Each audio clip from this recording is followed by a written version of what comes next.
Sydney में 17 लोगों को बंधक बनाने वाला शख्स हारून ढेर 16 घंटे बाद रिहा हुए बंधक। ऑपरेशन में 2 बंधकों की भी मौत। सिडनी के मार्टिन प्लेस में मृतकों को श्रद्धांजलि देने उमड़े लोग। भारत के विश्वगांत अंकित रेड्डी और पुष्पेंदु घोष भी बने थे बंधक। दोनों को सफल ऑपरेशन के बाद सुरक्षित बाहर निकाला गया। विश्वगांत के बाहर आने पर परिवार वालों ने बांटी मिठाई। आंध्र प्रदेश के गुंटूर जिले के रहने वाले हैं विश्वगांत। इन्फोसिस के हैं कर्मचारी। बंधक बनाने वाले बंदूकधारी हारून मुनीस के ईरान से जुड़े तार। 1996 में ईरान से ऑस्ट्रेलिया आया था हारून मुनीस।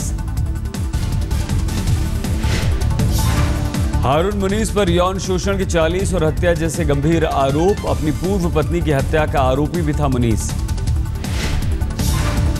हारून ने अफगानिस्तान जंग में ऑस्ट्रेलियाई सैनिकों की तैनाती का किया था विरोध। ऑस्ट्रेलियाई सैनिकों के परिवारों को भेजे थे नफरत भरे ईमेल्स। बम डिटेक्शन रोबो की मदद से सिडनी पुलिस ने कैफे में हालात के लिए जानकारी। विस्फोटक का पता लगाने के लिए भेजा गया था robot. New South Wales police ने सिडनी बंधक संकट को आतंकवादी घटना मानने से किया इनकार। कहा ये महज एक व्यक्ति की थी करतूत। हमलावर हारून मुनीस ने रखी थी 3 मांगों में ऑस्ट्रेलियाई प्रधानमंत्री अवार्ड से बात कराना और ISIS झंडा उपलब्ध कराना था शामिल। सिडनी के समय के अनुसार सोमवार देर रात 2 बजे के करीब अंजाम तक पहुंचा ऑपरेशन। न्यू साउथ वेल्स के कमांडोज ने भी ऑपरेशन में लिया हिस्सा। बंधक संकट खत्म होने तक मची रही अफरा तफरी। बीच बीच में जान बचाकर कैफे से भागते रहे बंधक। 16 घंटे के बंधक संकट के दौरान बंधकों पर से 3 बार गोली बंदूकधारी की गिरफ्त ढीली हुई। पहली बार 3 लोग भागने में रहे कामयाब, फिर 2 महिलाएं इमरजेंसी रास्ते से बचकर आईं। तीसरी बार फिर से 5 लोगों का जत्था बाहर निकला। इसी जत्थे में भारतीय बंधक अंकित रेड्डी भी थे शामिल। बेल्जियम के गेंट शहर में 3 संदिग्ध बंदूकधारियों ने किया सरेंडर। पुलिस ने आतंकवाद की घटना से किया इनकार। गेंट के एक अपार्टमेंट में घुस आए थे बंदूकधारी। पुलिस ने पूरे इलाके को अपने कब्जे में लेकर बंदूकधारियों के इरादों को किया नाकाम।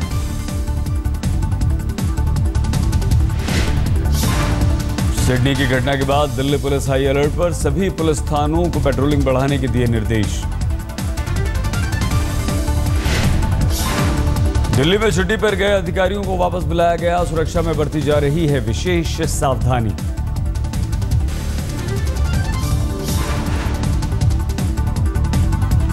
दिल्ली के निर्भया गैंग रेप केस की आज दूसरी बरसी। मुनीर का बस स्टॉप पर कैंडल मार्च का आयोजन। यहीं से 16 दिसंबर 2012 को बस में सवार हुई थी निर्भया। 16 दिसंबर की पीड़िता के माता पिता का आरोप। सरकार की कोशिशें महिला सुरक्षा के लिए नाकाफी। सही करिए। जितनी भी बलात्कार और मर्डर की केसें होती है उसको अपराध सिद्ध हो जाने पे उसको तत्काल दंडित किया जाए। उसको रोकने का ही एक रास्ता है। जब तक मनुष्य के मन में डर नहीं होगा तब तक कुछ नहीं हो सकता है। गैंग रेप की दूसरी बरसी पर कल दिल्ली में कांग्रेस के छात्र संगठन NSUI ने निकाला कैंडल मार्च। महिलाओं के खिलाफ अपराध रोकने की मांग। जयपुर में भी निर्भया कांड की दूसरी बरसी पर प्रदर्शन। 1 बिलियन राइजिंग कैंपेन के आयोजन में महिला सुरक्षा की मांग।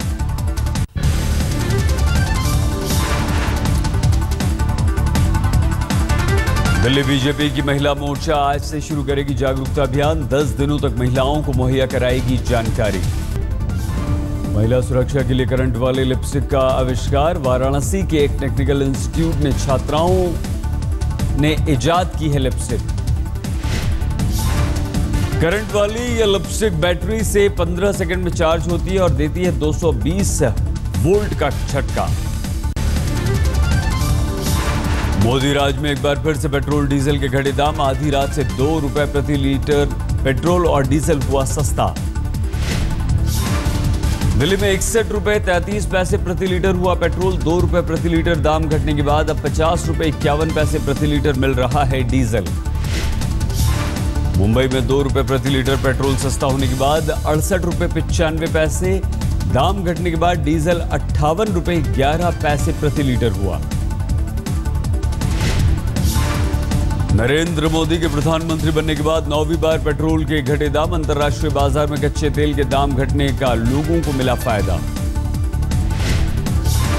मोदी राज में डीजल की भी 5वीं बार घटे दाम। 26 मई को सत्ता संभालने के बाद से लगातार घट रहे हैं दाम। केजरीवाल ने जनधन योजना पर किया कटाक्ष। दिल्ली डायलॉग में बोले, जनता को लगा इन्हीं खातों में आएगा काले धन का 15 लाख रुपया, इसीलिए खुलवाए खाते। केजरीवाल ने कहा, राजनीति में नया हूं, एक चीज सीखी है, भारतीय राजनीति में कभी इस्तीफा नहीं देना चाहिए, नहीं तो जनता नाराज हो जाती है। बोले, इस बार 5 साल इस्तीफा नहीं दूंगा। आम आदमी पार्टी ने जनता से किया वादा, सत्ता में आने पर बिजली बिल होगा आधा। कहा, सरकारी स्कूलों में सुधारेंगे शिक्षा के स्तर, 12वीं तक शिक्षा होगी फ्री। केजरीवाल ने महिला सुरक्षा को बताया रोड मैप। कहा, दिल्ली में चप्पे चप्पे पर लगेंगे सीसीटीवी, बस में तैनात किए जाएंगे सिक्योरिटी मार्शल। केजरीवाल ने कहा, सत्ता में आने पर पूरी दिल्ली में होगी फ्री वाईफाई सुविधा, फोन कॉल पर 5 मिनट में पहुंचेगी पुलिस।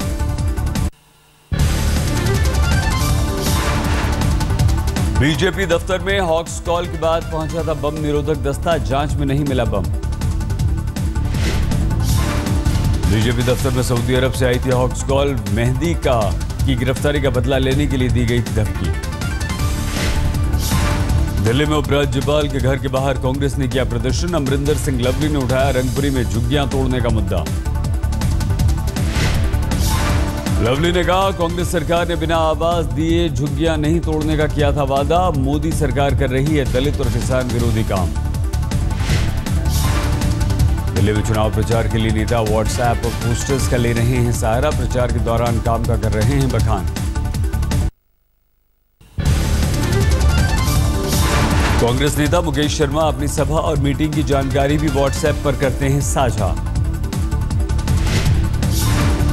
दिल्ली के विनोद नगर में बोले पूर्व मुख्यमंत्री भगत सिंह कोश्यारी। कहा, रामकथा में बीजेपी कथा को भी दे तरजीह।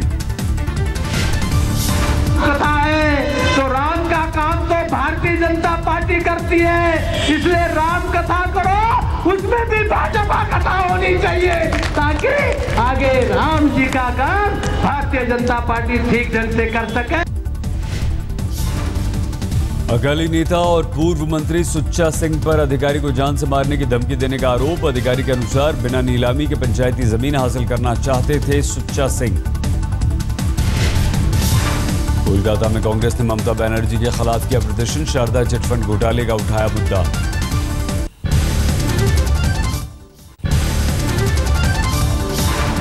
ममता सरकार के गिरफ्तार मंत्री मदन मित्रा का सीबीआई पर आरोप। कहा, सीबीआई उन्हें अपने वकील और परिजनों से मिलने नहीं देती। मित्रा ने कहा, परिजन देर तक सीबीआई ऑफिस के बाहर बैठे रहे, लेकिन उन्हें मुझसे मिलने की इजाजत नहीं दी गई। ममता सरकार के एक और मंत्री प्रथा चटर्जी का आरोप। कहा, मुख्यमंत्री ममता ने मोदी सरकार के आगे सिर नहीं झुकाया, इसलिए सीबीआई कर रही है परेशान।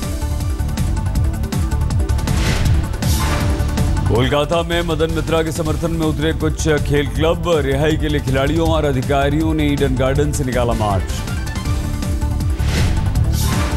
छत्तीसगढ़ की विधानसभा में उठा बिलासपुर नसबंदी कांड और नक्सल समस्या का मुद्दा। विरोध में काली शॉल ओढ़कर आए कांग्रेस विधायक। कुछ नहीं, कुर्ते पर लिखा स्लोगन।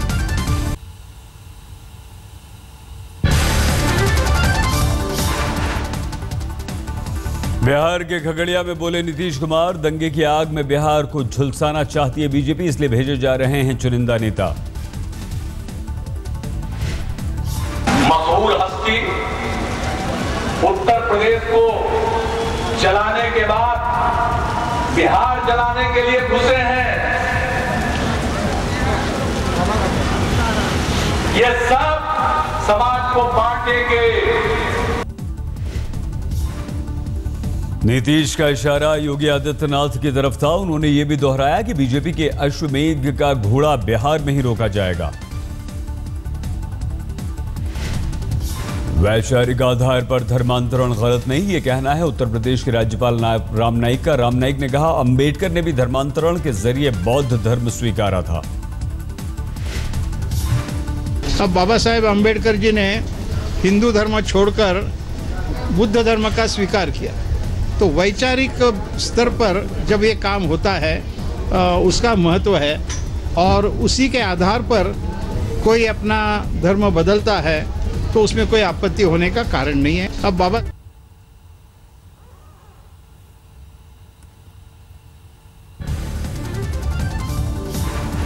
गोरखपुर में हिंदू युवा वाहिनी का कार्यक्रम आज। डीआईजी ने कहा कार्यक्रम को नहीं दी जाएगी इजाजत, स्थानीय पुलिस को कार्यक्रम की जानकारी नहीं।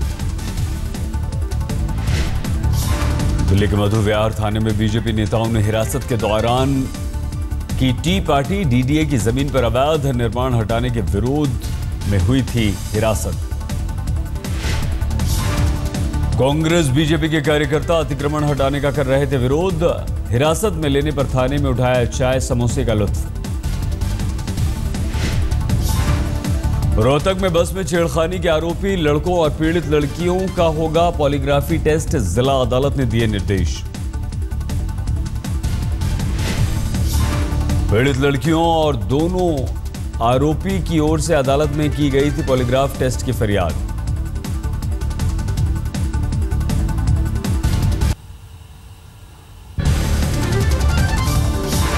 जीएसटी यानी गुड्स एंड सर्विसेज टैक्स से पेट्रोलियम पदार्थों को किया गया अलग। वित्त मंत्री ने मंत्रियों के साथ बैठक कर निकाला समझौते का फॉर्मूला।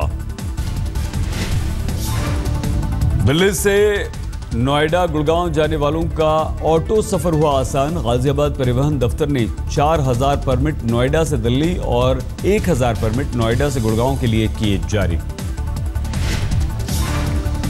नोएडा से दिल्ली गुड़गांव जाने वाला ऑटो अलग से पहचाना जा सकेगा, साथ ही जीपीएस से लैस भी होगा ऑटो रिक्शा। नॉर्थ एमसीडी ने सफाई अभियान के लिए 10 नए ट्रक लिए, कूड़ा ढोने में होंगे इस्तेमाल।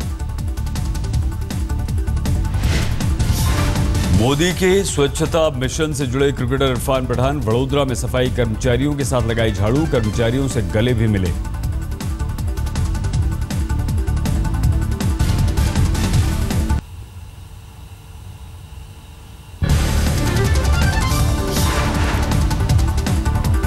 आईएसआईएस के बाद अब आईएसआई भारत में जड़े जमाने में जुटी। बिहार के सुल्तानगंज में एक शख्स को आया पाकिस्तान की खुफिया एजेंसी में भर्ती का मेल। रिजवान नाम के शख्स ने आईएसआई के मेल की फौरन पुलिस को दी सूचना। रिजवान को भेजे मेल में जिक्र आईएसआई के लिए हुआ उसका चयन, वो इसे रखे गोपनीय। यूपी के बागपत में बदमाशों ने पुलिस टीम पर फायरिंग कर साथी बदमाश को छुड़ाया। दिल्ली यमुनोत्री हाईवे पर सुनील राठी गैंग ने वारदात को दिया अंजाम। साथी अमृत उर्फ भूरा को छुड़ाने के साथ ही बदमाश पुलिस से 2 AK-47 और SLR राइफल भी लूट कर ले गए। मुजफ्फरनगर में शादी समारोह में फायरिंग में एक बच्ची की मौत, एक घायल। भौराकला इलाके में हुई वारदात, पुलिस जांच में जुटी।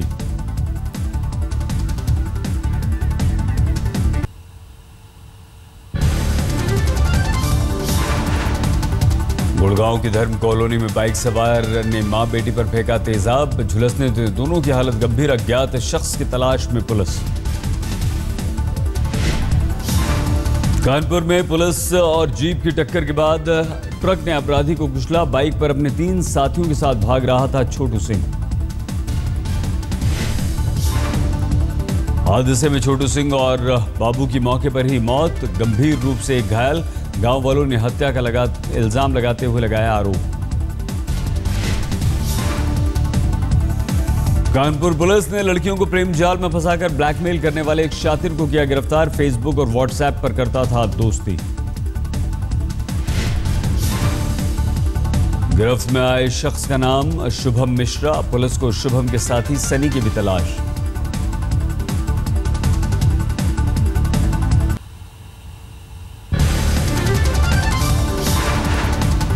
दिल्ली के गोविंदपुरी इलाके में बस से कुचलकर युवक की मौत, जमकर हुआ हंगामा।